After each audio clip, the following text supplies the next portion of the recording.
forte na Rússia. Então, o mundo em efervescência, nessa época, que você não precisa relembrar, porque nós acabamos de ver isso, né? Também trouxe reflexos aqui para o Brasil. O Brasil, nessa mesma ocasião em que nós vimos todos esses fenômenos do entre-guerra e depois do pós-guerra, era um local diferente da Europa, com vontades próprias da época, vontades de consumir, vontades de demonstrar ser aquilo que não era. Enfim, a Belle Époque no Brasil, ela deixou um costume de querer aparentar aquilo que não se era. Foi uma época muito deslumbrante para as pessoas, né? E o Brasil sofreu essas mudanças, essas influências, desde a moda, influências na parte artística, nós vamos ver a Semana de Arte Moderna, influência na maneira de pensar. Isso tudo se deveu a vários fatores. Não só a influência europeia, francesa, ao modo de vida americano, aquele estilo de riqueza, de ostentação, de consumir, que acabou gerando o problema da quebra da bolsa, né? Excesso de consumo, excesso de produção e depois falta de dinheiro e o crack da bolsa. No Brasil, sentiu reflexos, como eu disse, copiou maneiras, como eu disse, tentou imitar a moda, como eu disse, a arte.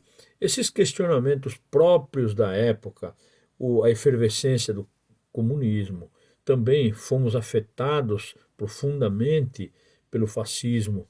Getúlio Vargas é um expoente nesse sentido. Mas o Brasil, na real, era um país que buscava mudanças. E mudanças em que sentido? Primeiro, não esqueça, o Brasil esteve dominado por séculos por uma elite agrária, desde a cana-de-açúcar, depois nós tivemos períodos da proeminência do café, ciclo da borracha, mas essencialmente agrícola. Mesmo um período extrativista do pau-brasil, o Brasil sempre foi uma colônia de extração e de produção. No caso da época da cana-de-açúcar, no caso da época do café com leite, né? Uma política dominante agrária, chamada de elite oligárquica. O que é uma elite oligárquica? É um grupo pequeno, porque óligo quer dizer pouco ou pequeno, poucos líderes, poucos no poder. Oligarquia, elite oligárquica, por quê? Porque eram apenas aqueles aristocratas brasileiros, ou ditos superiores do ponto de vista financeiro, que dominavam a situação desde o Império e também após a Primeira República. Foi um século agitado, você já sabe muito bem disso. E aí na página 180, você vai ver, tem uma pintura do de Cavalcanti que é muito, digamos assim, icônica. Tá? Uma pintura da década de 30, em que o Brasil clamava, pedia por mudanças. Né? Se você olhar bem a figura, ela é interessante, porque ela mostra a oligarquia, ela mostra o papel importante da religião, mostra os ricos aqui circulando ao redor de uma estátua sem cabeça de Cavalcanti, genial, mostra que havia necessidade de um cabeça. Tem até uma perguntinha aqui. Pense na charge, o que ela representa. Ela é a abertura do nosso módulo 8, tá? Observe bem essa charge, é muito importante, eu falei na última aula, a importância das imagens, elas falam às vezes mais do que 1000 palavras, tá? O século XIX e XX, ambos marcados por essa vontade de evoluir no Brasil, pela ideia positivista de ordem e progresso preconizada pelos militares, né? Acabou trazendo uma crise, porque essa elite oligárquica, ela acabou cansando, ninguém aguentava mais esses caras da política do café com leite, café com leite. Havia necessidade de uma mudança. Esses caras, eles favoreciam apenas eles próprios, né? Você já sabe que no convênio de Taubaté, a oligarquia cafeeira praticamente obrigou o governo a comprar a safra de café, deixar estocada, com todas as consequências que você já conhece. A chegada dos imigrantes também trouxe um verdadeiro rebuliço a tudo isso, né? E tem um quadro da Tarsila do Amaral, também na página 181, que mostra os operários. Olha a diversidade de rostos, né? Em cima tem uma tabelinha sobre a origem desses trabalhadores.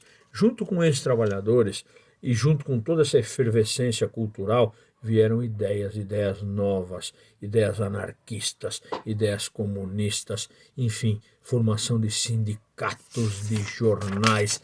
E a italianada, já falei para vocês, os italianos não eram fácil, não. Aqui tem um jornal, La Battaglia. Eles eram lutadores, eles tinham ideias sindicalistas.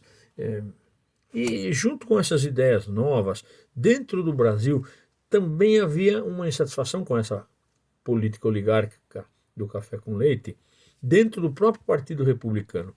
Sofre uma cisão, uma divisão.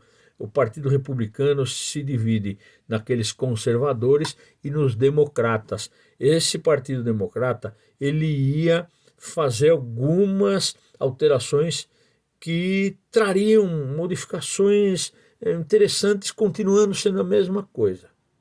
Eu costumo dizer sempre que é sempre um pouco do mesmo. Deixou de ser republicano, passou a ser democrata, trouxe mudanças que continuaram sendo exatamente a mesma coisa. Mudança de nome, mudança de paradigma, mas, no fundo, uma elite, né, que às vezes pedia coisas assim, para fazer de conta que era uma mudança, voto aberto, né? Então tem aqui, ó, votai, forma arcaica de falar, né? Votai nos candidatos do Partido Democrático, basta de mentira, né? Voto secreto. Havia muita farsa, muita fraude nas eleições. Então, note bem, todo mundo querendo mudança, tá?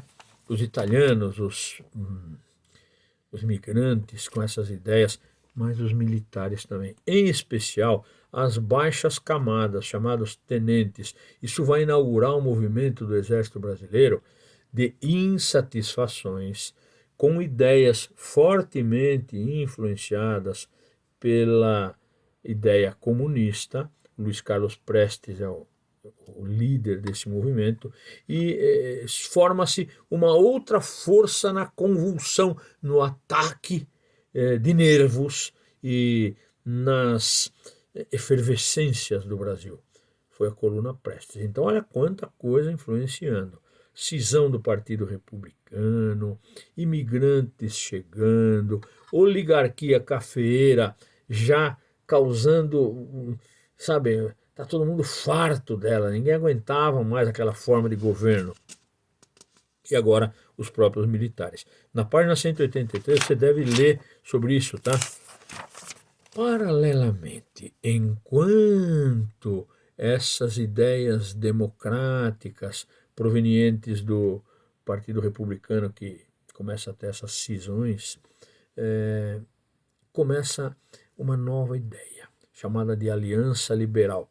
Essa Aliança Liberal, ela era formada por agrupamentos também oligárquicos, também agrários, mas de estados diferentes, não mais de São Paulo e Minas, café com leite, agora da Paraíba e do Rio Grande do Sul, prioritariamente. Haviam outros, mas esses dois tomam a liderança.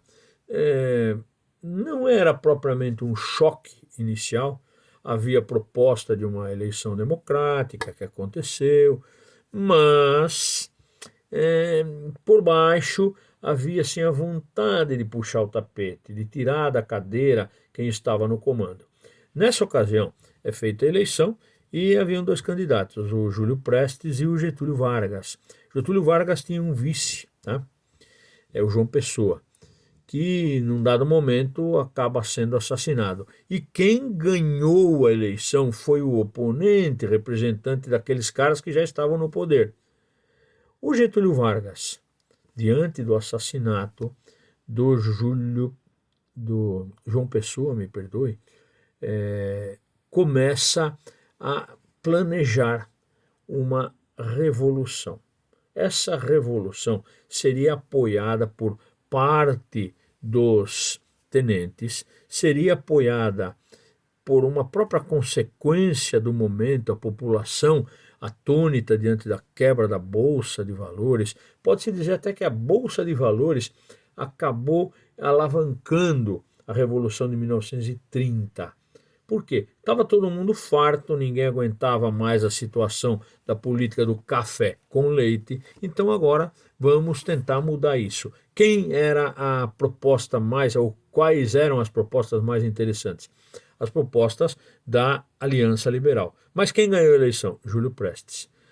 Seria preciso fazer uma revolução para mudar isso. Então, na página 185, você vai ver que, apesar do Júlio Prestes ter ganho a eleição, quem toma o poder é o Getúlio através de um golpe, de uma revolução. Ele puxa o tapete do Júlio Prestes.